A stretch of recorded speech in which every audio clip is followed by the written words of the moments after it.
Hi there, Sanbonani Molweni. Welcome to Fixed Channel. If you're new here, please subscribe before the end of the video. If returning, thank you for love and support. I appreciate you.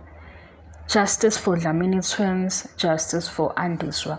U-Andiswa omunye umntwana osevele ukuthi walimala futhi naye kuleli flat. Indaba yakhe yahamba yangaqondakali ukuthi iphela kanjani. So umama wakhe, umndeni wakhe ubekhona kanye nalabade bemasha ezochaza-ke indaba ya-Andiswa ukuthi kwenzakalani. Umntwana walimala kulo leli flat okulimale khona amawele kaDlamini. Kule video-ke ngiyenza ukuthi sibonge support, sibonge abantu abasenakho ubuntu, abaphumile bayahamba bayoma laphayana bayolalela, baphinde futhi basuka sebekhonjwa kwenye indawo bahamba bayakhona.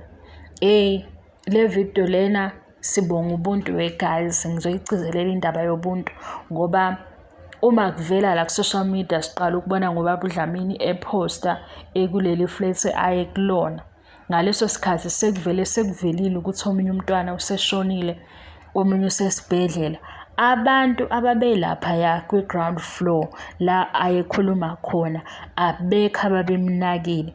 Bekungathi nje indlela benza ngathi kukhuluma nje umuntu ogula ngekhanda, kanti umzali lo olahlekelwe yingane enye isesibhedlela balimele la and ukule ndawo kwenzeke kuyona isigameko. Uma ngibabheka khona bawomama, khona bawobhuti, futhi angikhumbuli noma ekhuluma i-English noma ekhuluma isiZulu, kodwa bonke abantu abalapha babemuzwa ukuthi uthini. Abekho obesondela eduze kwakhe, ngisho omama akekho wamnika ihug. Uma ungabuka nje leya video ngoba le uyenze esalibeka udaba ukuthi nakho okwenzakalile ula eflatini, into eyenzakalayo sekukhona abantu abamgadile. Yangizwisa ubuhlungu kakhulu leya video because into engayibona, ngabona abantu aba-cold, ngabona abantu abangenandaba nomunye umuntu ngaphezulu ukuthi basaba ukuthi kuzothiwani kubona. Nakhona leyo nto guys questionable ngoba ngiyibuza ukuthi abantu abasenandaba nesithunzi nomphefumulo ngale ndlela yokuthi basaba ukuthi kuzothiwani, ngoba ngaleso sikhathi bengabe omama kwakukhona wayengathi asikhulume baba, hlala phansi, ngoba wayemile ekhuluma bekhona la e-ground floor bebheke phansi, nabanye bambuka nje ngalelo so elibi. Ukubona-ke abantu bethinteka kanje bephakama, ubaba uMsweli wenza umsebenzi omangalisayo, uJacinta Ngobese. Ngingasabali-ke laba nje abanama-followers, abane-influence, abantu nje abathintekile bahamba bayoma laphaya bakhombisa ubuntu, bangakhathala bama lesi sikhathi. Abanye kade bela online belandelela ngoba silobo silandelela ukuthi kuzogcinaphi, ngoba into ayishoyo ubaba uDlamini ukuthi i-footage akayibonile. Akukho la ibona khona ukuthi iy'ngane kwenzakaleni zize yigcina seziwa futhi kube ezakhe kuphela. Uthi-ke futhi esebakhiphile abantwana akayitholanga iy'cathulo. Nakho lokho siyibuza ukuthi ziyephi iy'cathulo zabantwana. Kuvela nje umkhonyovu esingawuqondi kahle, kodwa for umzali omile elwela iy'ngane zakhe siyabonga ukuthi kube khona abaningi abazile bazoma kanye naye, abazile futhi bazomnikeza ithemba because isikhathi esinjena ngicabanga ukuthi isikhathi esinzima kakhulu. Sibuka nakho nje ukuthi umzali kufanele ngabe uhleli wenza okunye or isikhathi sakhe manje uspenda esibhedlela nalo sesibhedlela, kodwa ngenxa yokuthi kushoda iqiniso usehla wenyuka kanje ufuna le justice. Siyabonga kakhulu kubona bonke abaphumile nabavelile online nabasupportayo ngey'ndlela ezahlukahlukene, ngoba kwi-page kababa uMsweli la kuvele khona nobaba uMsweli kukhona la efake khona ama-details ukuthi uma kukhona ofisa ukuphosa ebhenki ikhona i-account number yakhe. Lana-ke ku-Facebook uKhaya Dlamini. Isithombe ukuze ubone ukuthi uyena ubaba oguqile nabantwana ababili. Njengoba-ke nje sekwanda kakhulu into yama-fake accounts, ngiyacela ukuthi ubhekisise ukuthi uyena ngempela uKhaya Dlamini ku-Facebook, kodwa ucheckisise uverify ukuthi uye ngempela because kuthi kunzima kunje kube khona abantu abanokukhohlakala bevula ama-fake account.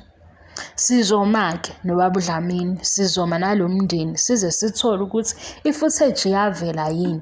Into kodwa esenza ukuthi sishawe uvalo ukuthi ukudonsa ukungakhiphi le footage sebengaze beyenze ngenye indlela. Ngathi ngadlula kubantu abawochwepheshe abazosho ukuthi ngempela kuyikhona akukho okushintshiwe.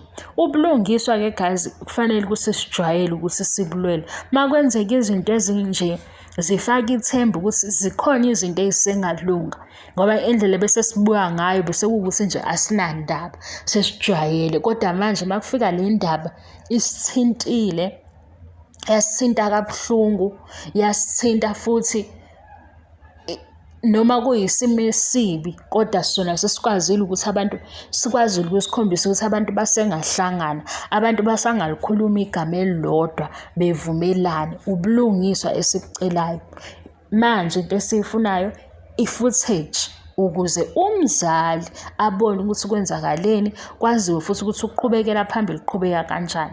Esithemba futhi ukuthi na after lana uzothola i-support efanele because ukushonelwa umntwana akusiyo into edlula kalula, into yesikhathi eside.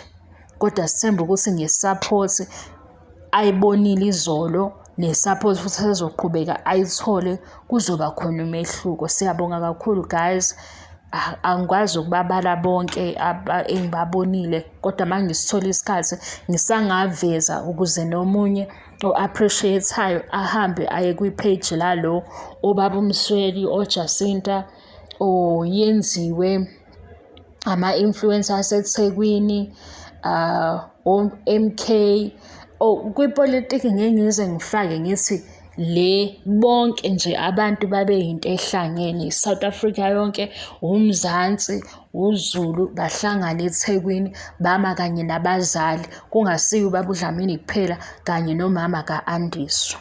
Sesithemba futhi ukuthi nendaba ka-Andiswa manje izolandelelwa njengoba sekuvela ukuthi aqala ukwenzeka into efana nale. And into embi, abantu abaphethe leli flat bakhombisa ubulwane esingabazi. Banobulwane i-management yalaphayana, kodwa-ke ngoba sebe-expose kanje, mhlampe kuzoba khona umehluko. Bye.